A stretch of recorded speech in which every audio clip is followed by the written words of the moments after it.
បងបងមើលទូនេះស្មានតែទូឌីកមែនអត់ទេណាតែទូនេះស្អាតដូចទូឌីកអញ្ចឹងមកបងបងមកមើលសាច់ទូឲ្យចិត្តបងបងសាច់ទូគេចេញមកគឺភ្លឺអាលងឆ្លោះចាំងឃើញពូខាងក្នុងហ្មងសាច់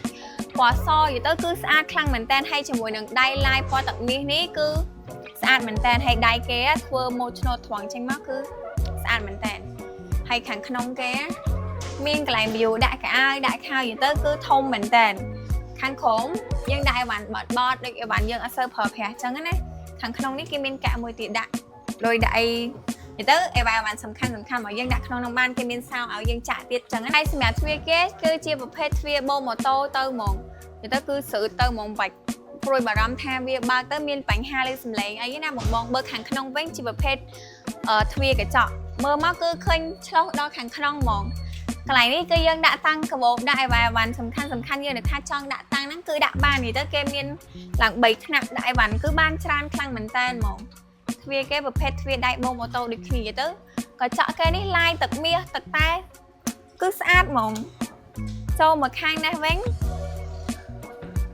ខាងក្នុងគេមានកន្លែង view មួយទៀត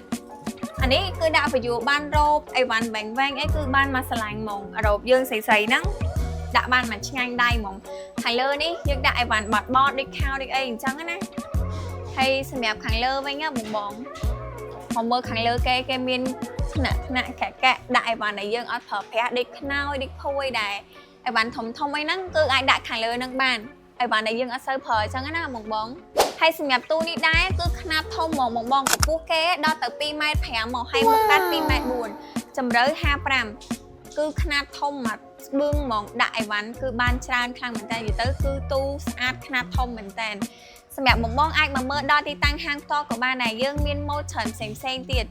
អាចមកមើលដល់ទីតាំងហាងផ្ទាល់សម្រាប់ទីតាំងហាងនៅលើផ្លូវ598 ចិត្តស្ពានប៉ែលោកសង់ឬឆាតមក page Manal Furniture និង Seven Outlet បាយបាយ